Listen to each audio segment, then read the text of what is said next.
Al here from All Media Reviews, here to do now the Milestone Anniversaries for February, since, well, today's the 31st of January, so it'll be tomorrow. I'll probably be putting this up today or tomorrow.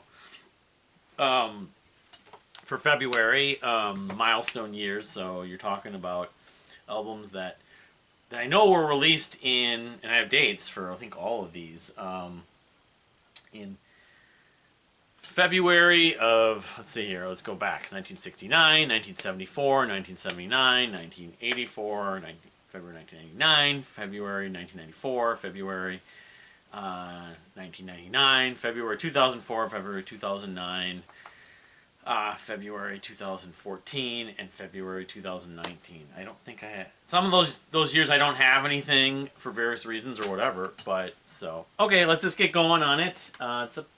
It's pretty comparable to the last month. There's one repeat because I got some more information about when it came out. So anyway. So the first is Bruce Peninsula, the Canadian sort of tribal prog art rock band from Canada. Their debut album, which came out February 3rd, 2009. So happy anniversary to, it's called A Mountain is a Mouth. The singer, the lead singer, they have more than one singer, but lead singer especially on this record, Neil Haverty, does sound a fair amount like Tom Waits at points, but he's, I don't know, I haven't spent tons of time with Tom Waits, but he's a little more musical, more melodic than that. But anyway, I really like this album. I don't know if it's ever been an interest to have it put on vinyl, and Bruce Peninsula put out another record a couple of years ago, a comeback record. Neil Haverty is like a leukemia survivor, but and one of the members had a solo record. I can't forget her, Stacy something. Looking on the list here, she's on Misha Bauer, but I really like this record a lot. I got into this from being on the Comatorium, the Mars Volta fans, the Mumbling of the Citadels. That part of the back, probably. It was not that long after it came out. It probably wasn't 2009. It was like 2010, 2011. Crab Apples, Steamroller, Shanty Song, Inside Outside. It's a really fun record. The energy's really like warm and earthy, and very percussive. It's very unique. There's not really any bands that really sound like Bruce Peninsula. Not much. Bruce Peninsula is an area of like some part of like Ontario maybe, or Ottawa. It's Eastern Canada. Again, my geography of Canadian geography, I apologize, but there's an area called Bruce Peninsula. There's maybe like a peninsula or like a landmark or a area of land. That's where they got their name. But anyway, so that came out. Happy 15-year anniversary to A Mountain is a Mouth in 2009. That was on the 3rd of February. That's in a couple days. It'll be on the 3rd of February. So then, I mentioned the Blackfield album last month. Blackfield actually confirmed, thanks to Frank Dav and Christian on Images and Words Discord and some other people, found a source through, I think it was Burning Shed, that the debut Blackfield album actually was released officially February 6th, 2004. So happy 20-year anniversary to the debut Blackfield album. I talked about it in the last one. I'll be talking about it more like around 2004 or whatever, but pretty much flawless record. Every song is totally sad, melancholy, psychedelic, like pop, prog, moody, just atmospheric music. It's catchy at points, but it's just, it's so therapeutic. It's cathartic in some way. I love this record. One of my favorite, probably 4 or 5 records that Steven Wilson's ever done, actually. So, okay, then that's on the 6th, and the same day, so they were released on the same day we're going to celebrate. But in 1989, the debut album from Dream Theater, so another debut album, When Dream and Day Unite. R.I.P. Charlie Dominici said a few months ago, before the 35-year anniversary of the album he printed with Dream Theater. Talked about it again. When we get to 89 on the calendar list, I'll be talking more about it, but I really like this record. I know people don't like it as much. I think it's just okay. I think it's a really good record, even though it's got Charlie and not James LaBrie. But my go-tos, The Killing Hand, Status Seeker, Fortune and Lies, It's a Jam, Only a Matter of Time. It's got Kevin Moore, of course. So, Dream and Day Unite, happy 35-year anniversary coming up on the 6th, which is when that would be. Tomorrow is the 1st. Would be the 8th. Would be next Monday or Tuesday. I think it's Tuesday. Am I doing the math right? 2nd, 3rd, 4th. Tomorrow's the 1st, so a week from today is a Wednesday, so that'd be the 8th. So it'd be actually next Monday. So next Monday, both Blackfield and When Dream Day Unite are celebrating Milestone Anniverary, so 35 years. So the day after, next Tuesday, my favorite album of all time hits the big 30, big 30. Marillion's, super epic, museum, thought-provoked story, Brave from 1994 was released February 7th, 1994, the 30-year anniversary of it. So I don't know if I'll end up listening to it or not, because I really I love this album. It's my favorite album, but at the same time, I have to be sort of really invested. I don't know if it requires me to be in the good enough mood or type of mood to be in to put it on, but maybe I'll just listen to a few tracks. I don't know. But yeah, next Tuesday is the 30th anniversary of Brave, so it's a big deal on February 7th. So up next, a couple days after that, it'd be, a week from Saturday, the 10th? I think it's the 10th, because if I'm doing I should really have the calendar pulled up. It would just take me a second to do that. I should have been doing this before. Yep, it's a Saturday. The third album from a Canadian band. They're called. I just posted something on Twitter about them. They're called Malajube. I did show this in the A to Z. This album came out in 2009. It's called Labyrinthes with an S, like plural, Labyrinthes. They're from Montreal. I call them indie rock, art rock, progressive art rock, math rock. I put this on today. I probably have not listened to this album in over a decade. I saw them live with the Besnard Lakes, and I was going mainly for them because I really wasn't that into the Besnard Lakes. I didn't think that they were that great, and Besnard Lakes did blow me away.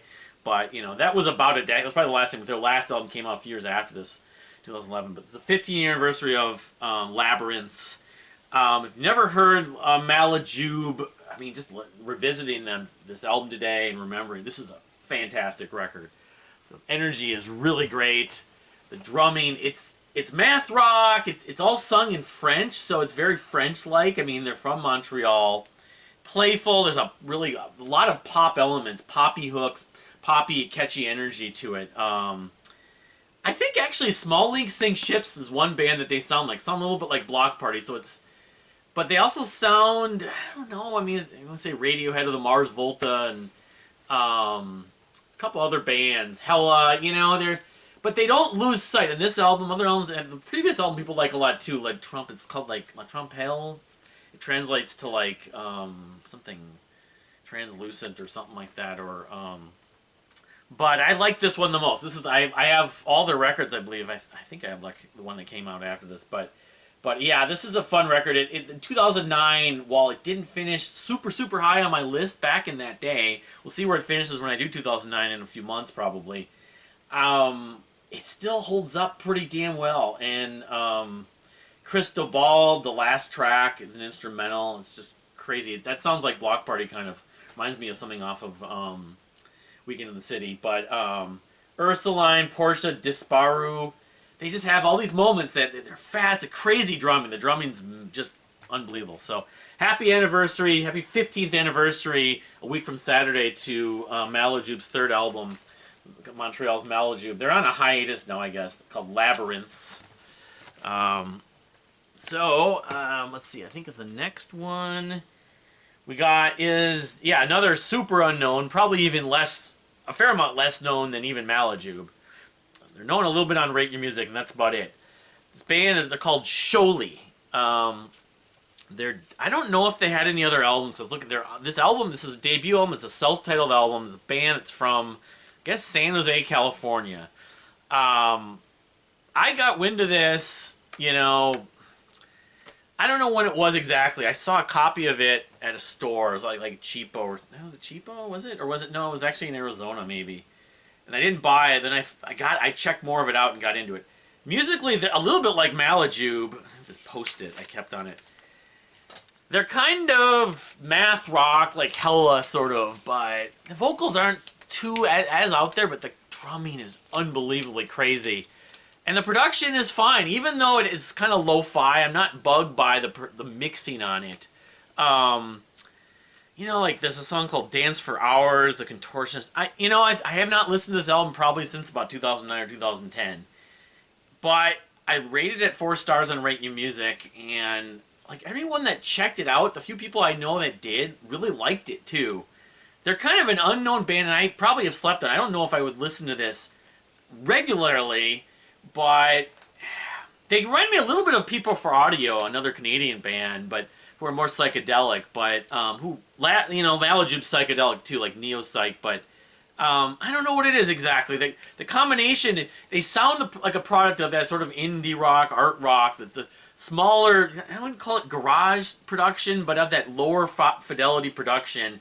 But there's enough with it, and the vocals are just, they fit enough. The vocals are low in the mix to allow the instrumentation to really stand out.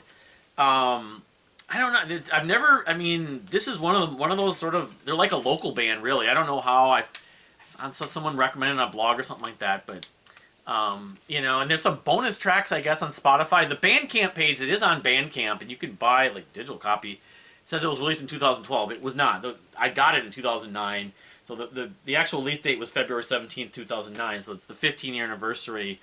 What is it? A week from Saturday? Or no, 2 weeks from Saturday, rather. But yeah, Sholi. I want to go back to this more even, but maybe when I get around to doing the 2009 list, I'll have to if I have the time, I'll have an excuse to revisit it again. But that was when I was listening to so many albums every year, and I would put notes in, so I wanted to write something in my blog. And I mean, they're a band, Sholi, that nobody knows, unless people friends with the band or something like that, or people in San Jose. But I think more people probably would like them, even though they'd have to kind of not be turned off by the lower fidelity production. I mean, people want to feel for audio, something like the first Ben Sinister, the second Ben Sinister album's a little bit like that. But so up next we have Steely Dan's Pretzel Logic. I was kind of hesitant to even put this on the list, but it is a Milestone Anniversary. It's the 50-year anniversary on the 20th of February, which would be 2 weeks from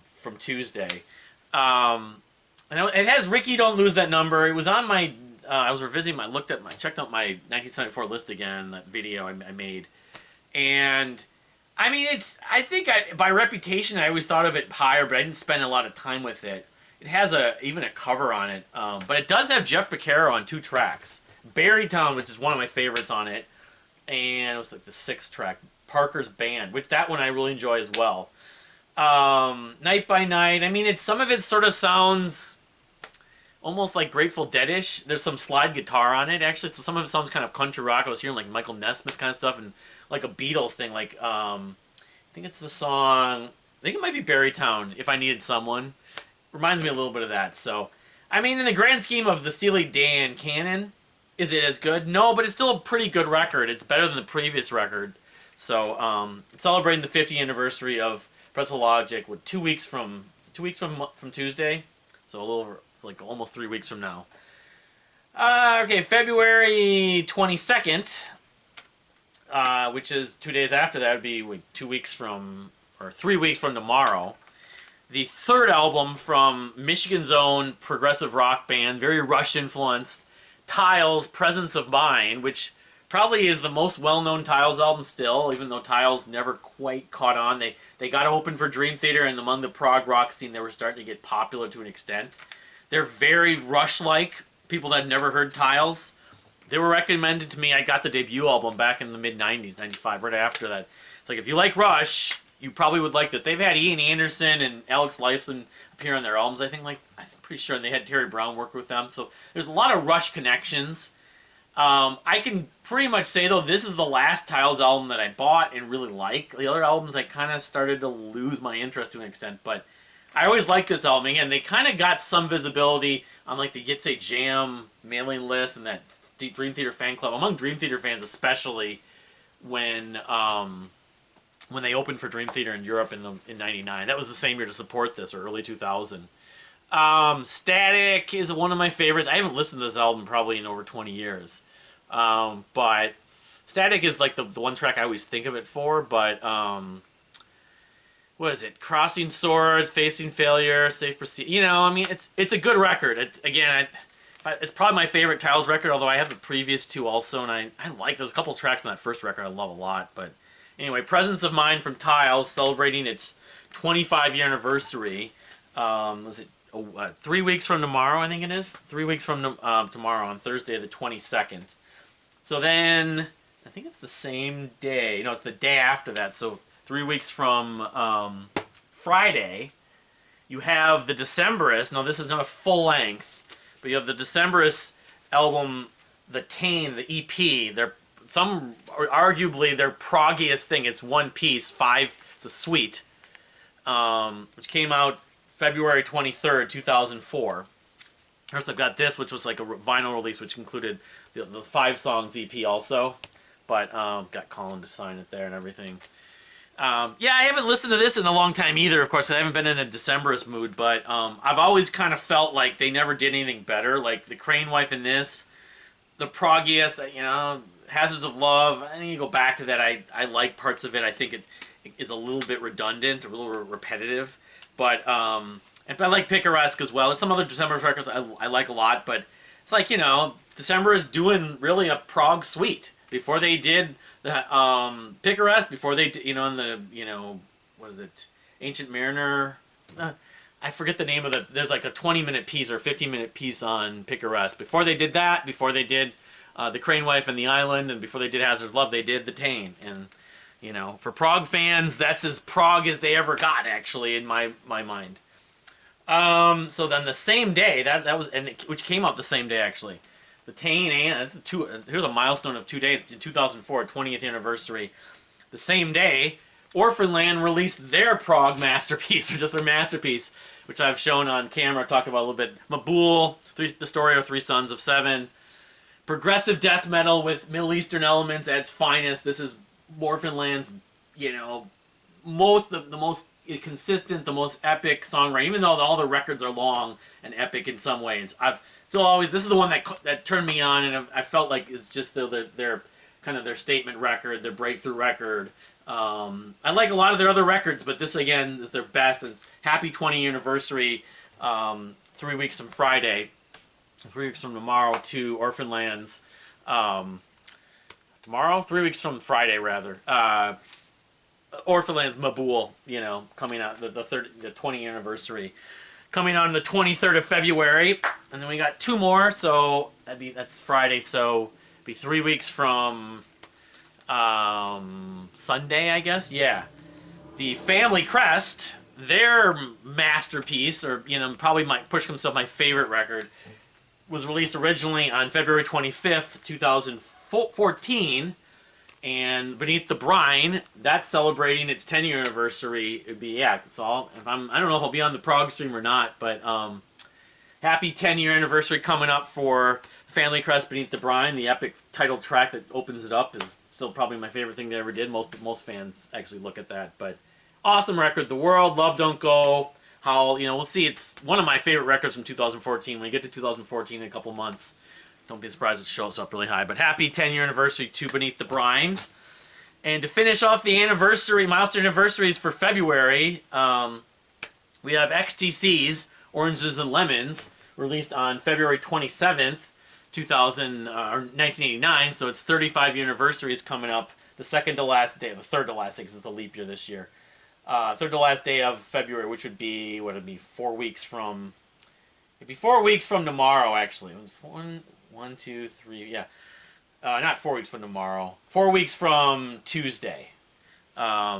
Oranges and Lemons, which features, among others, the King for a Day and Mayor of Simpleton. Those are the biggest bangers on this record, but, I'm going to be doing 89 soon. I'll be probably talking a little more in detail about it, but I want to go back to some of these. But I've always loved this record. And I've always considered this my favorite XTC, although, it's sort of splitting hairs, but yeah, I freaking love those 2 songs especially.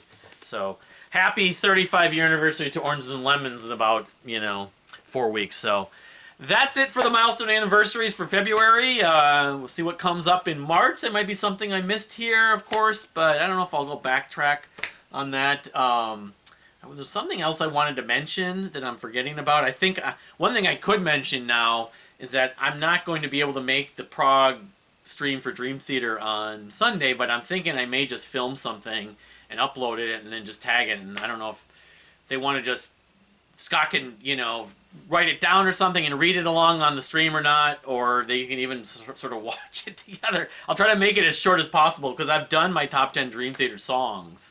I had that video I did a little less than a year ago, but it was top 76. I could just sort of do a rehash of the top 10. So anyway, thank you for watching.